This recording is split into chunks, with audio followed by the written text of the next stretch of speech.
2 నిమిషాల్లో రాదండి. 2 నిమిషాల్లో రాదండి. యేసు ప్రభు దేవుడు అని రెఫరెన్స్ స్పష్టంగా ఇచ్చాను నేను.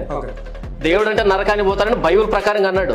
ఆ మొక్కు ఉంటే సరిపోతుంది కదా, 2 నిమిషాలు కూడా అనవసరం, 2 సెకండ్లు అయిపోతుంది రెఫరెన్స్ చెప్తే. కాంప్లికేటెడ్ సబ్జెక్ట్ నేను చెప్తాను, నాకు కొంచెం టైం కాదు. మరి టైం ఉంది కదా, కాంప్లికేటెడ్ సబ్జెక్ట్ ని ఒక నిమిషం ఫస్ట్ ప్రపంచానికి తెలియాలి, ఏం తెలియాలి? అంత కాంపిటీషన్ సబ్జెక్ట్ ని మరి ఇంత చిన్నగా రాసి ఇంత పెద్ద ఎర్ర అక్షరాలతో రాస్తే మరి ప్రపంచం ఏం కావాలి? నేను ఇన్ని రెఫరెన్స్ చెప్పాను కదా, నేను ఈ నుంచి ఇంతవరకు నేను రాశాను. ఈ నుంచి లేడు అక్కడ అయిపోయింది. ఒక్క రెఫరెన్స్ చేసుకో దేవుడు కానీ చూపించండి అంతే. ఇన్ని రెఫరెన్స్ దేవుడు అని చెప్పాను కదా. ఇంత టైటిల్ పెట్టినప్పుడు ఇది టపి టపి టపి వాచిపోవాలి. కానీ ఇక్కడ కాంపిటేటివ్ సబ్జెక్ట్ తర్వాత చెప్తానంటే దీన్ని చింపేసా ఫస్ట్ అంత వరకు. దీన్ని చింపే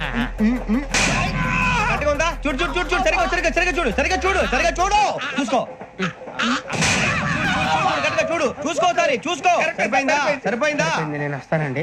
ఏంటి నిద్రపోవడానికా? లేదండి, బాగా టైర్ అయిపోయాను కదా, రిలాక్స్ అవుదామని.